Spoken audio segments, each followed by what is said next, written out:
Siyakhuleka kuwena Nkulunkulu ogama lakho Nkosi engcwele libusisa konke elikuthintayo namhlanje Nkulunkulu ophilayo konke esikwenzayo athi uPaul konke enikwenzayo noma kungezwi noma kungomsebenzi wenzeni konke ngegama likaNkulunkulu.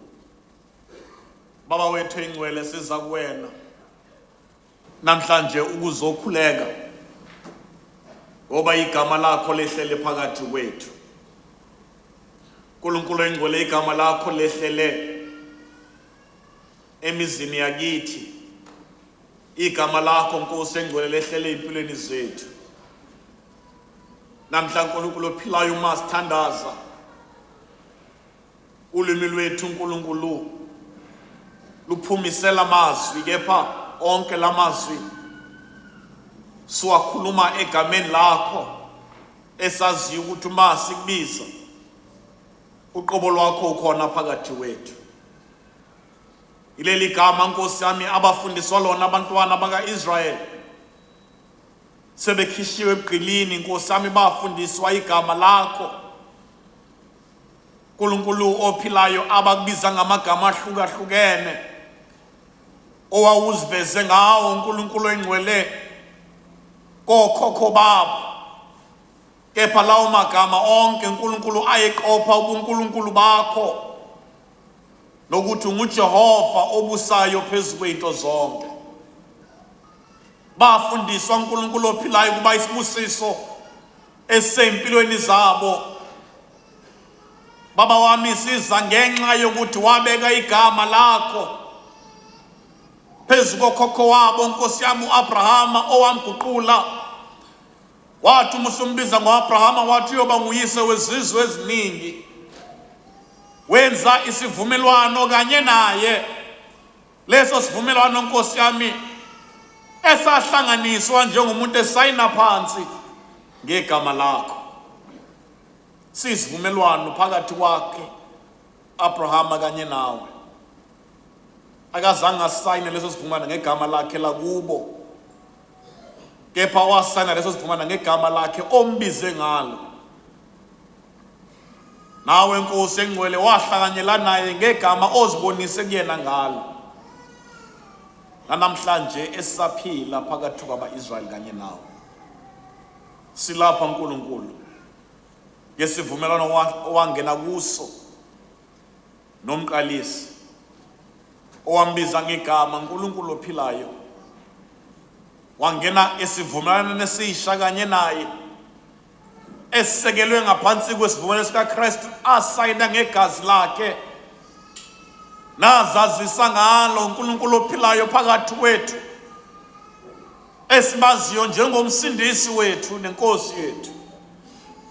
Nkulunkulu ophilayo wasinikeza isivumelwano esisha ukuze ukuthi abazalwayo phakathi kwemizi yakithi nabo bonke abasayokholwa Nkulunkulu oyingcwele ey'ndebeni zemlomo yabo njengoba wabafundisa aba-Israyeli oyilona gama eliphumayo nokuyilona gama elihlezi olimini lwabo igama likaJehova ophilayo.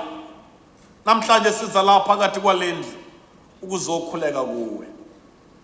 Nkulunkulu engcwele igama lakho lehlele phakathi kwethu ukubusisa konke.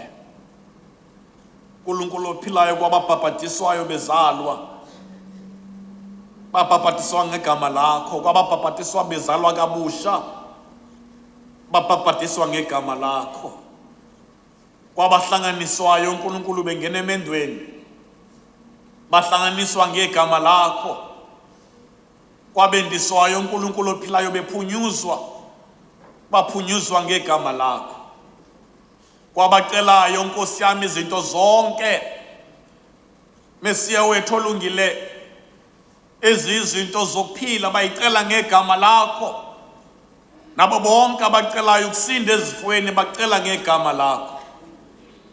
Nkulunkulu ophilayo ababongayo bebonga izinto ezinhle obenzele zona bazibonga ngegama lakho, nabo bonke abakhalayo ehluphekeni kwabo bedinga inkululeko bayicela egameni lakho.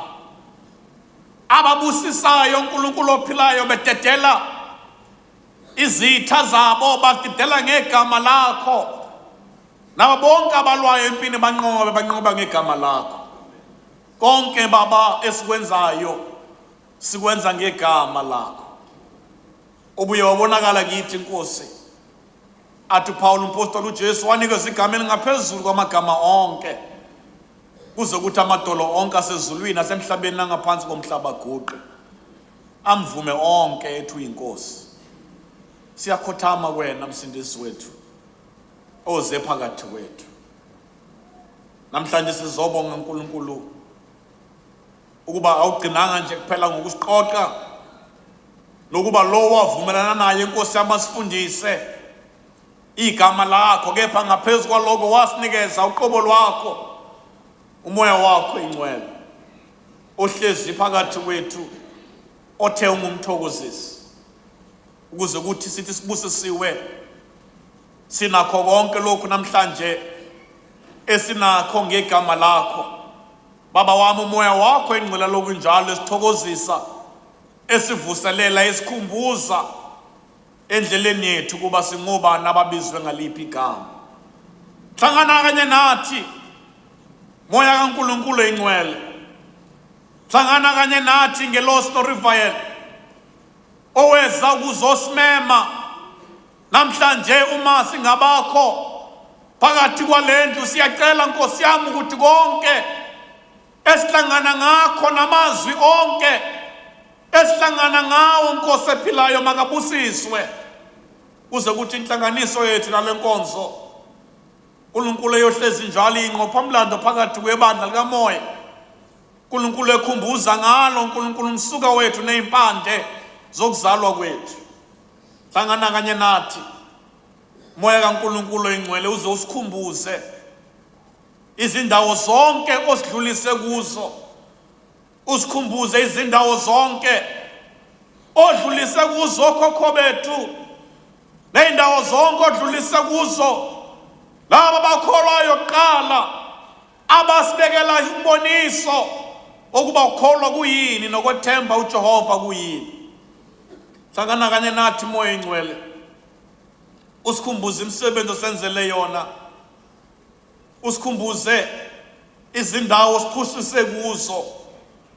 Hlangana kanye nathi usikhumbuze iqiniso elisezwini likaNkulunkulu ngubaba wethu, uzoyiphikisa inkohliso yonke yesitha yalesi sikhathi, nezinto zonke Baba ezenza amehlo ethu abe buthunta ngaboni, imiqondo yethu ifiphale.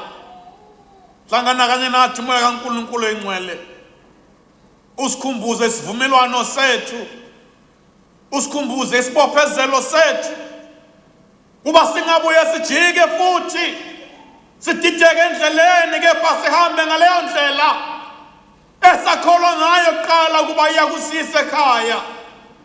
Ngokwethemba size sifike njalo lapho sithemba khona.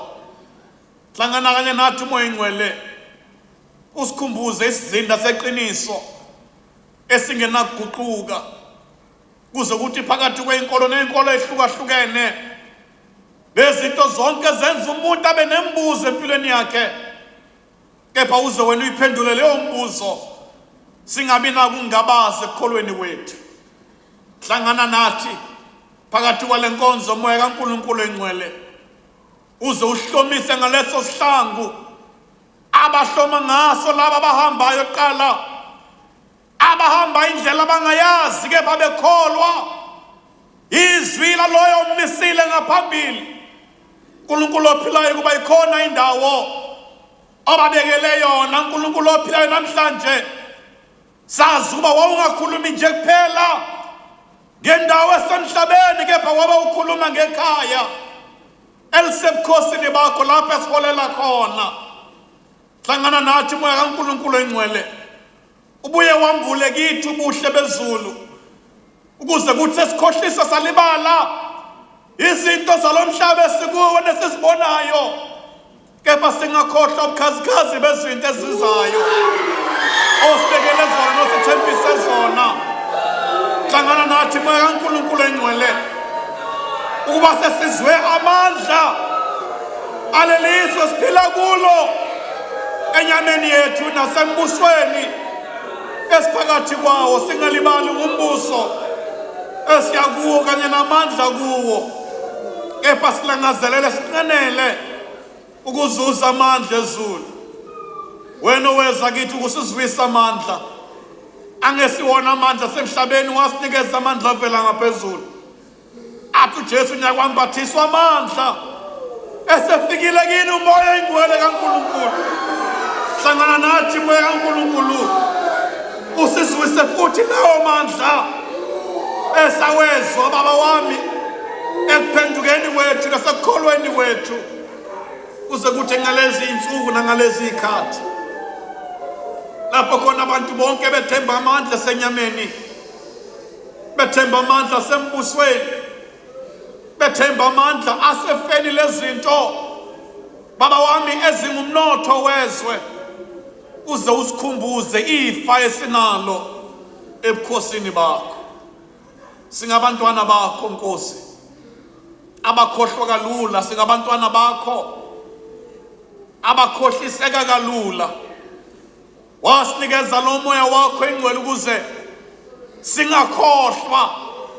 Athe uJesu uyonikhumbuza konke enginifundise khona, ngoba wawazi uNkulunkulu ukuthi singabantu abafushane baba wami, abakhohlwayo nabakhohlisekayo, njengoba wakhohliseka uAdamu.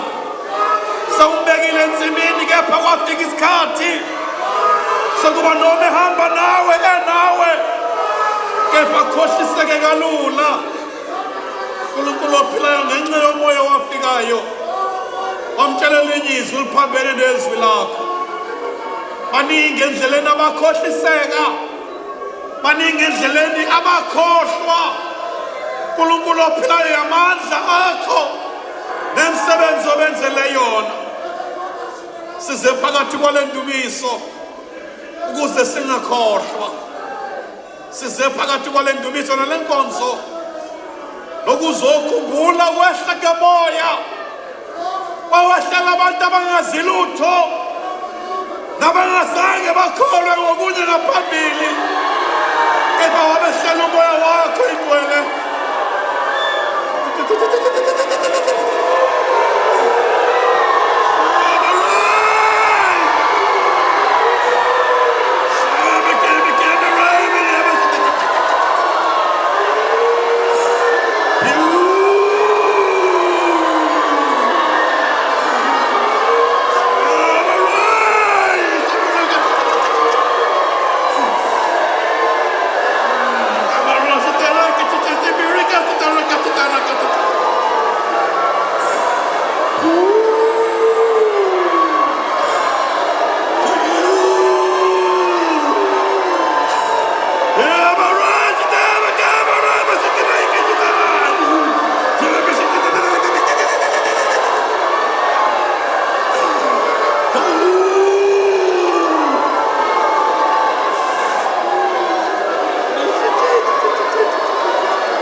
Usanamata kusumayengwele.